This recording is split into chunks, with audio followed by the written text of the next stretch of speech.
You don't need certainty. In fact, clarity is often present. So it's time to shift from I need to figure this out into I need to act now and refine later. Hi, welcome to today's discussion. My name is Kanchefu, and here we talk about personal development. In particular, we talk about life after therapy. If you're new here, make sure you press subscribe. But if not, welcome. So, let us begin. Life isn't as unclear as you think. It's usually fear that's dominating, uncertainty that's dominating. There's an overriding perspective that's taking your focus, that's negative. And what usually happens is you think more, thinking that's going to create more clarity, remove the fog and instead give you this peace of mind. But instead it does the complete opposite and makes things even more complicated than they really should be. Could overthinking be a sort of avoidance? And the fear you have disguises logic. Because what we're discussing is what you're feeling is valid. The thoughts, the feelings, the emotions, they have their place in your life. But where are they coming from? What is happening underneath that is prompting them? That is encouraging them to continue overriding what you actually want to be feeling and doing on a day-to-day basis. Let's think about this. If fear is masking logic, what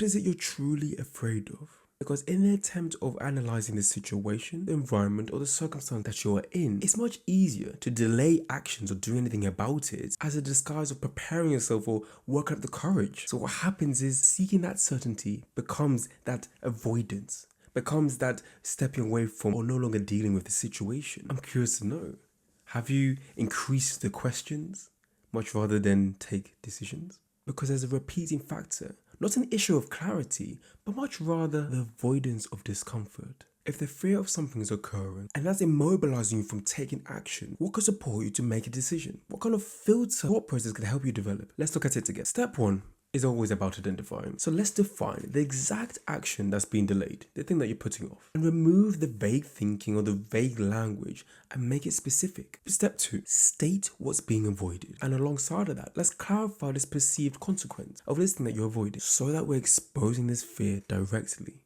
Now that's powerful. And now step 3, determine, is this risk immediate or just hypothetical? Something that your mind has built up, because I want you to be able to build that ability to distinguish between real danger and discomfort. And then lastly, step 4, commit to that action and have a decision within a fixed time frame. This then removes any ongoing deliberation or overthinking, but more rather whittles it all down. What's the situation? What's at stake? How can I handle this? And where will I be afterwards? So that you can execute immediately after your decision. What we're doing is developing yourself mentally, physically, spiritually, and emotionally.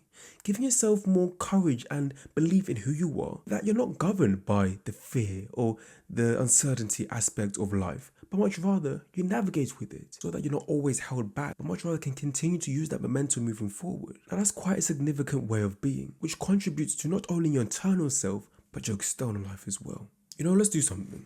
I want you to think about somebody who is stuck in overthinking. Okay, they may possibly keep analyzing things without taking any action and actually seek more information without deciding anything. So what ends up happening is their situation remains unchanged. Things stay how they are, which can worsen that cycle. But let's flip that on its head. With someone who uses those steps we just talked about, they identify the action quickly, what's actually happening, and they recognize the fear with it. But most importantly, they act despite that uncertainty. I give that example for you to relate to which side of the coin are you on? Or are you on that third side that is conjoining, flowing between the two much rather than a singular one? If you are, act despite uncertainty. Simple as that. Well, easier said than done, but so is everything. Because I want to encourage you to start thinking that clarity follows action, not thinking. And as you do that, I want you to know that discomfort is not a stop sign, much rather another indication. And that's how I'm going to leave it today. If you enjoyed today's discussion, make sure you press subscribe and also share this with a friend or family member you know has tendencies to overthink and fear quite often. I'm sure this video will help them. I want to ask you one more question just before we leave. What are you thinking about instead of actually doing? My name is Kanchefu once more. If you'd like one-to-one support of your overthinking, make sure to comment the word reset. My name is Kanchefu one more time. Have a good day, morning, night or evening, for wherever you're in the world watching this, and I'll see you next week for our next discussion.